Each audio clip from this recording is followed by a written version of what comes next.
is a pleasure to have this opportunity to speak to Barbara Feinstein. She is the Deputy Secretary of State, and she works around the situation of Haiti, the hemisphere itself. And Haiti, thank you for giving us the time. Welcome to Voice of America. It's a pleasure to be with you. Great. Let's go straight to the point. You're well versed in what we call the multinational force negotiation. And we're talking about Haiti, looking forward for a force or such a multinational force going to Haiti.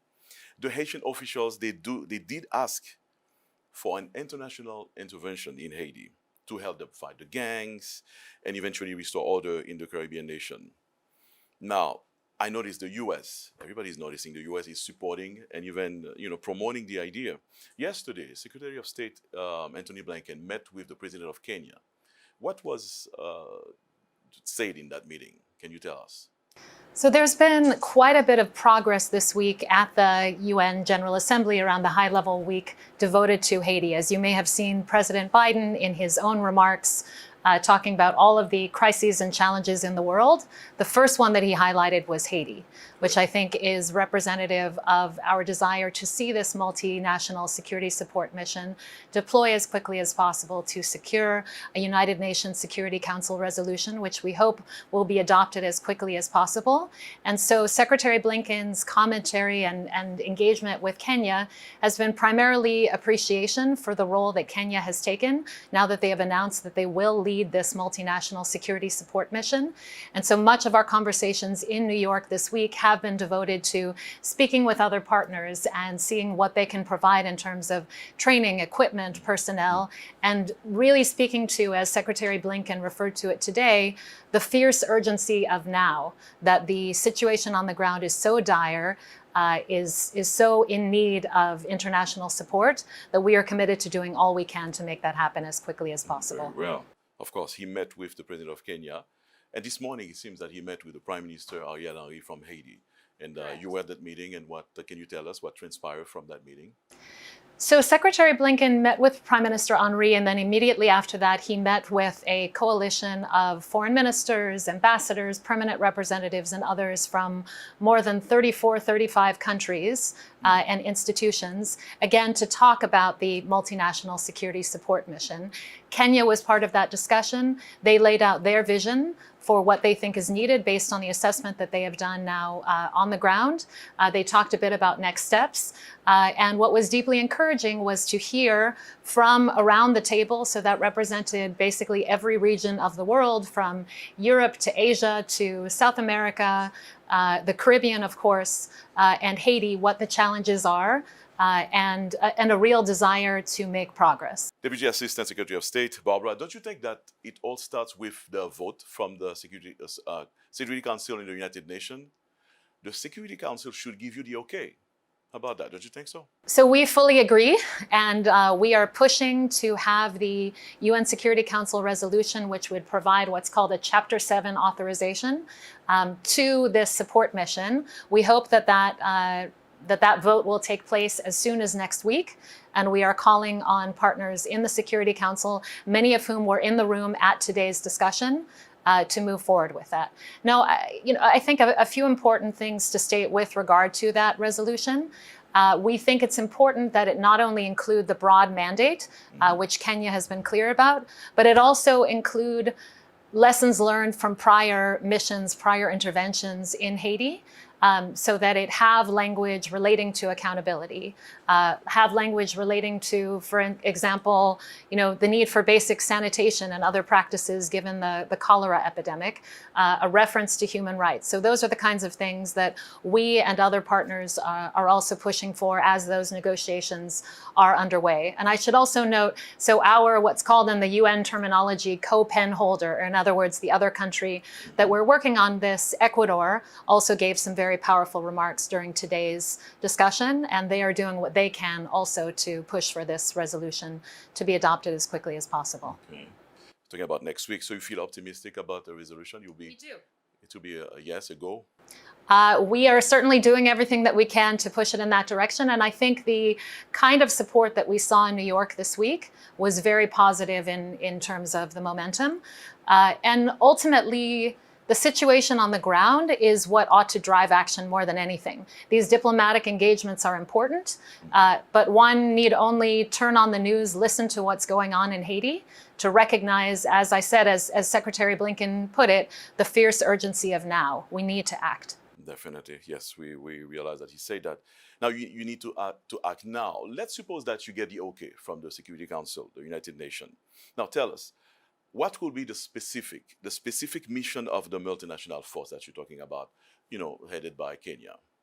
So what Kenya has laid out to date, and this is based on the assessment that they performed in Port-au-Prince, as well as discussions that they've had with other partners. I know they've had engagements with others who've been involved in Haiti in the past, obviously with Haitians as well. They've talked about a three-prong mission. So the first part is, they talked about how when they traveled to Haiti, what they had in mind was a static security mission, primarily freeing up the Haitian National Police to combat the gangs while they would provide for static security of key institutions and thoroughfares, etc. In today's meeting, Kenya talked about how being on the ground completely shifted their perspective. So static security remains important in order to open up lanes of support for commerce, for humanitarian assistance, etc. But they also recognize that there needs to be operational support to the Haitian National Police to facilitate their work to combat the gangs. And then the third prong of it is strengthening the Haitian National Police as a longer-term vision in terms of getting the country back on its feet from a security perspective. Understood. Let's be more specific. Last UN mission in Haiti, of course, it was a mission to keep the peace. That was a peacekeeping mission. So they will not intervene. They will not even engage. This time, as you know, the situation in Haiti, so many gangs around Port-au-Prince, they're very heavily armed. Will Kenyan's military soldiers, let's put it like that, will they be engaging in dismantling the gangs in Haiti? So first, just to clarify that while I think military will be engaged, the vision that Kenya has articulated so far is that this will primarily be a police-led mission. Having said that, there will be military involved as well. I don't want to speak for Kenya in terms of what they will or will not do, but just to state that they are very clear-eyed about the challenges on the ground. They want this to be a successful mission. They are aware of the power of the gangs. They're aware of the extent to which the gangs are heavily armed. And so in terms of the vision that they will be articulating and working with international partners on, that will be very much to address the challenges on the ground. Okay, very well. Now, as a scenario, let's put that on scenario here. The United Nations Security Council give you the okay. The vote is made next week. How soon do you go to Haiti? So what Kenya has stated publicly is that they would like to mobilize in a matter of months. So again, we see incredible urgency. The United States today Secretary Blinken announced his intent to work with our Congress to provide $100 million for financing of this mission.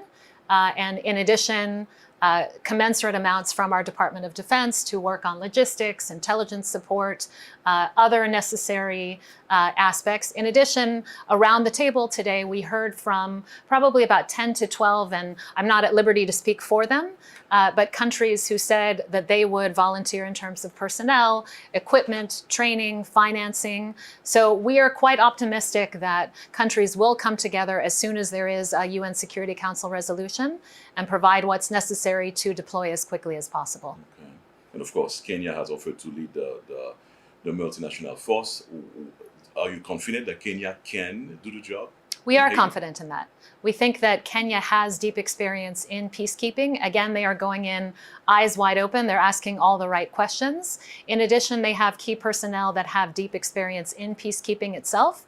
And the multitude of actors, to include the United States and others, contributing to this force, we think will make it a success. Even though there are some reports that are stating that they had felt some part in Africa, bringing some peace in Africa, South Africa, for example. So you're still confident that Kenya can do it? Why doesn't the U.S. lead the mission? Why not? Why not the U.S.? So we have been very dedicated to looking for a lead for this multinational force, cognizant of prior history of the United States, of other actors in Haiti. And as we've had conversations with the Canadians, with others, for who has the capacity to do this, in that context, Kenya has come forward and said that they would answer this call on behalf of the international community. I believe President Ruto called it a test for the international community of our time, and we are incredibly grateful to Kenya for answering that call, and we'll do what we can to support their success. How will you be supporting? What will be the U.S. contribution to this multinational force? I know money is on the table already. What else will the U.S. do? So in terms of financing, I think that is particularly key as you talk about the different countries that have volunteered support in terms of personnel, whether that's Jamaica, the Bahamas, Antigua and Barbuda, others who have privately told us that they are interested in supporting, but will need financial contributions to support their participation. So the financial piece is really key. In addition, there will be a need for equipment for this. There's a need for weapons, there's a need for training, obviously the kind of vetting, the command and control, strategic planning, intelligence, logistics, airlift to get personnel from wherever they're coming from into Haiti to get them within Haiti. There's a need for medical, for evacuation. There's a whole range of needs. And what we have announced is, again, today, our intent to work with our Congress to identify $100 million more on the financing side, and then our Department of Defense to do an equivalent amount related to these logistical aspects that are vital to its success. Okay, so we have an idea of the cost of the mission in Haiti. Now, how long do you predict this will be? How long you would think the force will stay in Haiti? This is one of the questions that people are asking because of the previous mission that the United Nations had in Haiti. They stayed longer. So how long will be that force in Haiti? So I don't have a specific day that I can tell you this is when the force or the mission will conclude its duties. I think we are personally invested in its success and also in learning the lessons from those prior missions. So very intentionally, for example, Kenya has said that they want to do this work in support of the Haitian National Police. They don't wish to supplant the function of the Haitian National Police. And again, learning prior lessons, they want to make sure that the foundation is laid for a stronger Haitian National Police in terms of its capacity, professionalism, capability, and also its size, so that we don't, as an international community and for Haiti, find ourselves back in the situation again and again. Another key component of this, of course, is, yes, the security is important, but as Secretary Blinken emphasized today, we also need, and many other partners as well, we also need to see progress in terms of political consensus. That the security mission is vital, but will be insufficient if not accompanied by progress on the political front as well. And so that is something that he raised with Prime Minister Henry, and it's something that was also discussed in the context of our discussion today. And how does he see the progress in Haiti? Political progress, with the negotiation, the accords. How does Secretary Blinken see that? So he has emphasized that we need to see genuine compromise on all parts, that we need to see an inclusive process that will define the return to democratic order in Haiti, that will be an inclusive CEP, for example, the Provisional Electoral Council, and that there needs to be credibility in these processes so that as quickly as possible, given the security improvements, that there can be elections in Haiti, and so that the Haitian people can have their voices heard and select their new leadership. I'm talking about elections, of course. Yes. You see what a frame time for the election. Do you have any idea? Again, that's not for the United States to determine what the time frame is. From our perspective, what is most urgent is an enlargement of the political consensus so that they can, from a Haitian perspective, determine a framework for the next steps on elections, for security, and returning the country to a democratic path. But in the negotiation, there's a perception from the Haitian parties, the Haitian sectors, political sectors. They feel that the U.S. is definitely, no matter what, backing up Prime Minister Ariel Henry, despite the fact that he doesn't want to have or facilitating the accord to be signed. How do you respond to that? So we've been calling on all sides, so certainly the Prime Minister, also civil society, the private sector, religious leaders to come together as urgently as possible to enter into dialogue, which is good, but better than that is actual solutions and compromise leading to those solutions. Great. And that is something that we have called for of all actors. A last question, if you allow me. The US has been helping the national police, of course, but the US is also aware that the weapons that are going to the bandits, the gangs in Haiti, they travel overseas, from overseas going to Haiti. And passing by the US, does the administration of President Biden knows that? And why doesn't the US do anything about it? So the United States is deeply concerned about the scourge of illegal weapons within the hemisphere, within Haiti, within the Caribbean, and we are taking very meaningful steps on this challenge. In July, Vice President Harris was in Nassau meeting with Caribbean leaders, and she announced at that point, in June, Vice President Harris was in Nassau and announced at that point the designation of a new coordinator for firearms trafficking, specifically looking at prosecutions of these cases of straw purchasers who are illegally trafficking weapons to Haiti, to elsewhere in the Caribbean. And last summer, the Congress passed and our president signed into law legislation called the Bipartisan Safer Communities Act. And that, for the first time ever, created stiffer penalties and made it a federal crime to traffic illegal weapons overseas. And so these are new authorities that our justice system has now. So the creation of a special prosecutor coordinator to look at these issues across the region is something that's vital to take advantage of those tools and bring it that additional focus. In addition to that, we have supported in Trinidad and Tobago the Crime Gun Intelligence Unit, which is part of the CARICOM impact system.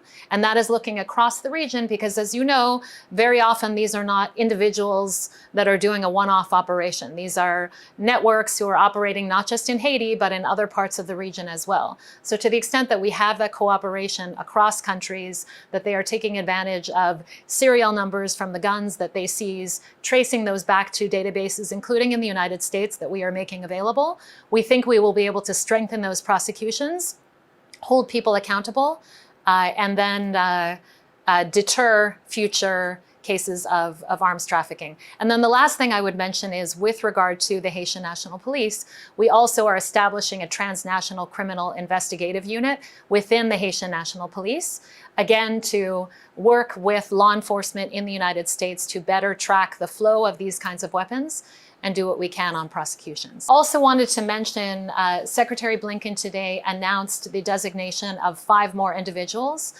for visa restrictions. And this is part of our broader policy of trying to promote accountability in Haiti for those individuals who are supporting gangs and destabilizing the situation. So we were pleased to be able to announce 5 more individuals who will be permanently barred from accessing the United States under this designation. 5 more individuals. You have the names? So under US law, visa restrictions are confidential, so we're not allowed to reveal the names. But I can tell you that overall, this takes the number of people that we have designated through visa restrictions or other financial or other sanctions to more than 50, which is more than any other country in the world. Okay, well, we're out of time, unfortunately. I was going to add, does the US think these measures are efficient? Because there is no follow-up, it seems. After those measures, you're taking sanctions, but are they efficient, do you think? So what we have seen on the ground is that this does make a difference in terms of motivating individuals' behavior, in terms of whether they continue to fund gangs or engage in other destabilizing behavior. The fact that they, and it's not just them, but their family members, are then barred from coming to the United States. So if somebody has a relative that wants to study in the United States, and all of a sudden, based on their father or mother's activities, they can't do that, that is a powerful incentive to take a different course in terms of more productive behavior. Thank you very much. Miami.